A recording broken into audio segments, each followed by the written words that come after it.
Oh, hello, this is Tak Chong from Walk with Tak. Welcome to my YouTube channel.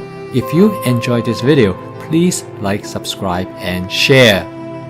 When it comes to noodles, I often get overwhelmed because there are so many different kinds of noodles.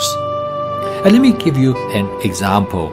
There is a small Asian grocery store called Shanghai Market, which is located in Bloomington Normal, the place where I used to teach. I know the owner, his name is Aaron, very well, and one day I asked him, how many different kinds of noodles do you have? He said, well, I really do not know. I lost track of it. I think I probably have about 30, maybe 40 different kinds of noodles that I carry in the store. Well, the reason he said I have so many different kinds because noodle comes with different type of raw materials. The one that we are most familiar with is, of course, wheat noodles, which in itself, there are many different types. Not to mention, there are different brands as well. He said, I also have different types of rice noodles that come from different countries. And they comes in different thicknesses as well. He said, another noodles that I carry regularly is the mung bean noodles, which come mainly from China and Southeast Asia. He said another noodle has become popular is the sweet potato starch noodles, which originated from Korea but now is available from other countries as well. Next, he showed me a noodles that actually make from cornstarch, which is very popular in Philippines and Malaysia. By the time when he finished showing me all these noodles, my head started to spin. So an obvious question that you might ask, why there are so many different kinds of noodles? According to my friend Jenna, who is a food anthropologist, and she said that mainly is geographical. From the part of the world that grows wheat, they will have wheat noodles, but from other part of the world that the main crop is rice, then you will have rice noodles.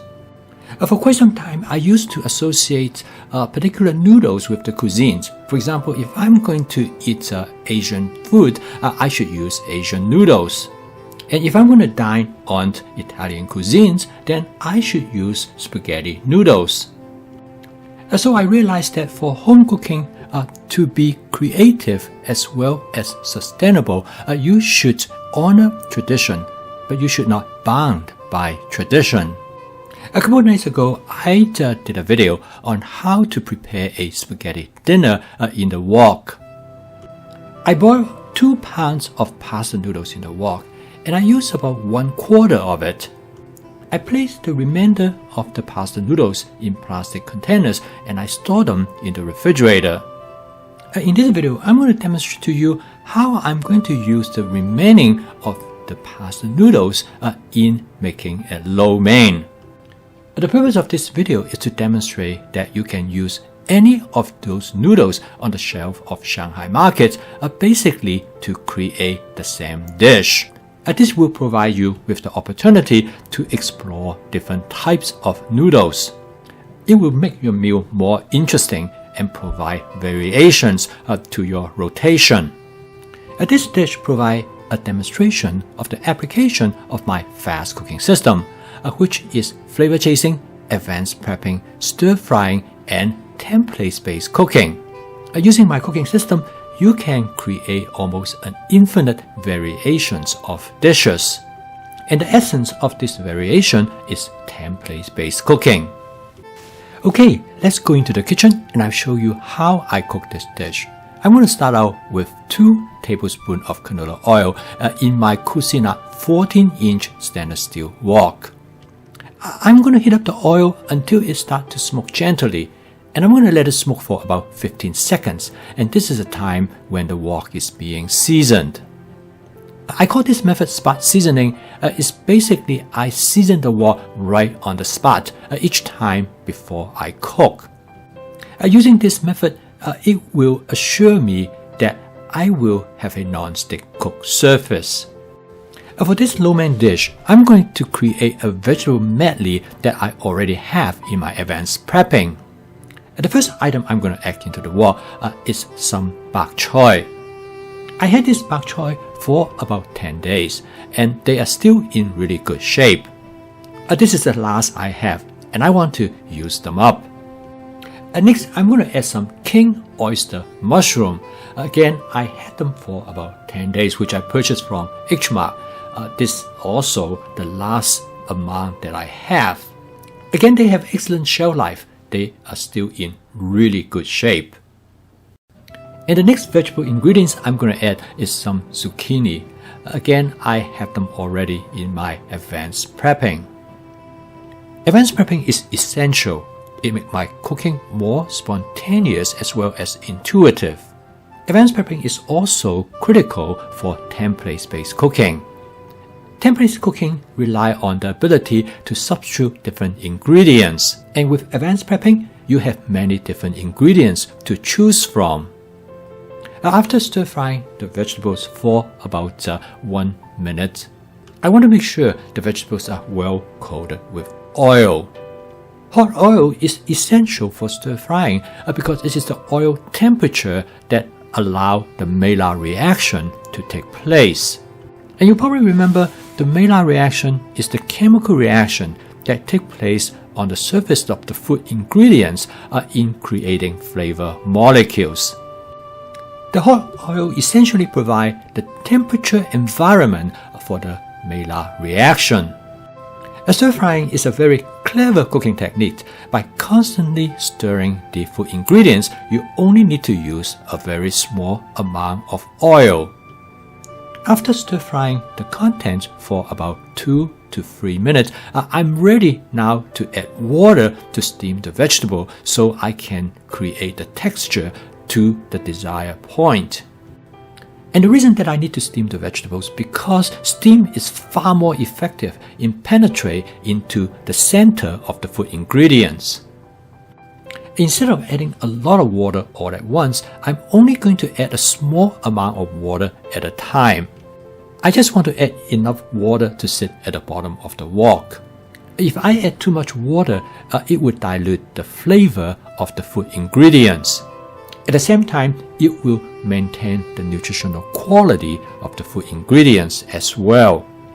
You notice that at the same time, I use the wok spatula to scrape the bottom of the wok. Because quite often, food residue can get stuck and burn to the bottom of the wok. These food residues are rich in flavor, and using this method, it will allow me to return the flavor back to the dish.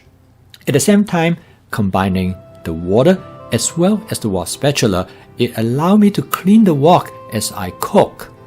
And I call this method spot cleaning, and you can take a look at this video to learn more about this approach. By now the vegetable is done. Next, I add 2 cups of noodles to the wok. After I remove the noodles from the refrigerator, I warm them up in the microwave oven for about 1 minute. It makes it easier for me to tease them apart. By this time, I have turned off the heat.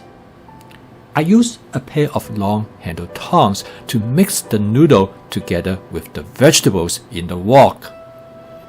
This is exactly the process of how you make a lo mein. A lo mein is the Chinese word for mixing noodles.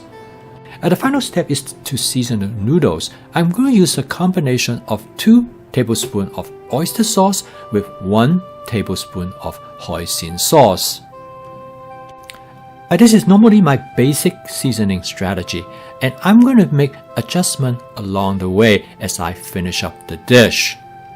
As I'm mixing up the noodles with the sauce, I notice that some of the noodles start to stick to the bottom of the wok. In this case, I realized that my stove remained to be hot. Because I use an electric stove, even though I turn off the heat, the stove remained to be hot.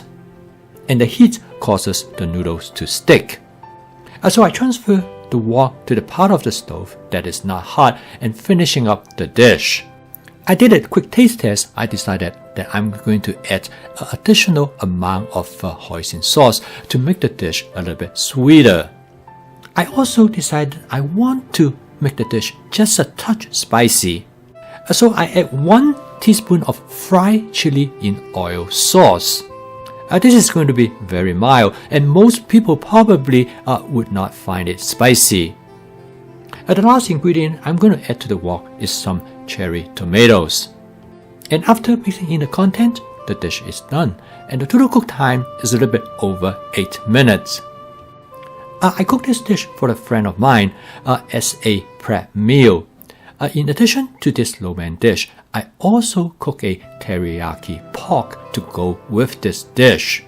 And with my fast cooking system in flavor chasing, advanced prepping, stir frying, and template-based cooking, I was able to cook these 2 dishes exactly the way I think how they would like it.